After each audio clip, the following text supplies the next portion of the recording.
ارے میرے میاں میرے پیارو، ہندوستان کی سرزمین پر کربلا کا نقشہ جس نے بنایا ہے وہ سید سالار ہے۔ ہندوستان کی سرزمین پر دین اسلام کا جھنڈا جس نے نصب کیا ہے وہ سید سالار ہے۔ آپ تاریخ اٹھا کر کے دیکھیں تو پتا چلے گا کہ جیسے کربلا کا معاملہ ہے ایسے بہرائچ کا معاملہ ہے۔ کربلا میں ایک حسین کو 72,000 لشکریوں نے گھیرا تھا، اور بہرائچ میں ایک سید سالار کو 22 سے 26 راجاؤں نے مل کر کے گھیرا۔ تاریخ پڑھو تو پتا چلے گا کہ بہرائچ سے لے کر کے گھاگھرا کے گھاٹ تک صرف فوج ہی فوج، تلوار ہی تلوار، لشکر ہی لشکر نظر آتا تھا، صرف ایک سید سالار کو مارنے کے لیے۔ مگر سید سالار سے جب ڈٹ کر کے ظالموں نے مقابلہ کیا، کہا ہے مسعود غازی آپ اپنی جان کو بچا لو، چلے جاؤ، ہندوستان کو چھوڑو، تو میرے سید سالار نے جواب دیا نادانو، میں مصطفیٰ کے خاندان سے رشتہ رکھتا ہوں، میں نبی کی آل سے ہوں، ارے جان کی دھمکی ہمیں مت دو، اس لیے کہ ہمارے سینے میں جو جذبہ ہے وہ یہ ہے کہ ہم جان تو دے سکتے ہیں مگر مصطفیٰ کا دیا ہوا ایمان نہیں دے سکتے ہیں۔ میرے بھائیوں اور میرے بزرگوں، میرے دوستوں، یہ بات ہمیں اور آپ کو خوب اچھی طریقے سے سمجھ لینا چاہیے کہ آج کے اس دور پرفتن میں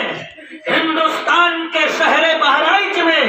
سب سے زیادہ جس کا احسان ہے وہ سید سالار مسعود غازی کی ذات تھا۔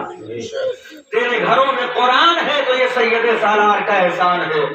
تیرے علاقے کے مسجدوں میں اذان ہے تو یہ احسان سید سالار کا ہے، تیرے بچے کلمہ پڑھتے ہیں یہ احسان سید سالار کا ہے، تیری اولادیں تیری فرما برداری کرتی ہیں تو یہ احسان سید سالار کا ہے، تو روٹیاں کھاتا ہے عزت کی تو یہ احسان سید سالار مسعود غازی کا ہے۔ میرے بھائیوں، اسی احسان کے سائے میں حضرت صوفی محمد نعیم بسمل مسعودی قادری چشتی ابوالعلائی نے وہ درد قوم مسلم کا اپنے اندر محسوس کیا کہ بچوں کو دینی تعلیم کے زیور سے آراستہ و پیراستہ کیا جائے، جہاں پر جہالت کا پرچم بلند ہو، جہاں پر اولادوں کے فیوچر کو زمینوں میں دفن کیا جاتا ہو، اس فیوچر کو جو ہے دوبالا کرنے کے لیے اور ان کے تاریک قلب کو علم کی روشنی سے تابناک کرنے کے لیے جب اس درد کو محسوس کیا تو اس درد کو جو ہے مدرسہ فیضان غازی کے شکل میں آپ کے ادارے میں قلعہ کھڑا کیا۔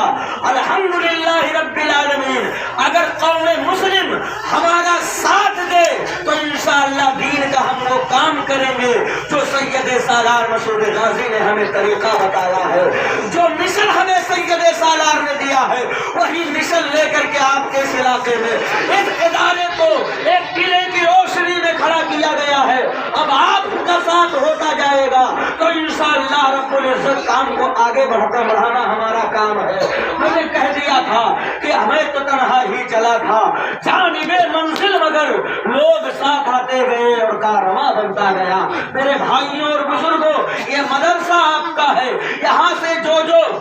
ارشادات اور جو حکم نافذ ہوں گے انشاءاللہ رب العزت شریعت کے دائرے میں ہوں گے، اور وہ شریعت جو حضرت سید سالار نے دی ہے وہی شریعت آپ کے درمیان اس کو اجاگر کرنے کی پوری کوشش کی جائے گی۔ آپ دیکھ رہے ہیں کہ ایک زمانے میں یہ ویرانہ تھا، آج یہ آباد ہوا ہے، کل صرف 5 سے 10 بچے تھے، آج سینکڑوں کی تعداد میں ہیں۔ اگر آپ نے ہمارا ساتھ دیا تو میں یہ وعدہ کرتا ہوں کہ ایک دن وہ آئے گا، وہ دن وہ گھڑی دور نہیں ہے جب آپ کے اس ادارے سے صرف اور صرف یہ سرنو قرآن پڑھنے والے نہیں بلکہ انشاءاللہ بخاری پڑھنے والے بھی دکھائی دیں گے، ترمذی پڑھنے والے بھی دکھائی دیں گے، اور آپ کے اس ادارے کے صحن سے نکل کر کے کوئی عالم بنتا نظر آئے گا، کوئی حافظ بنتا نظر آئے گا۔ اور یہ کرم ہے سید سالار مسعود غازی کا کہ جب کوئی ان کے نام سے جڑ جاتا ہے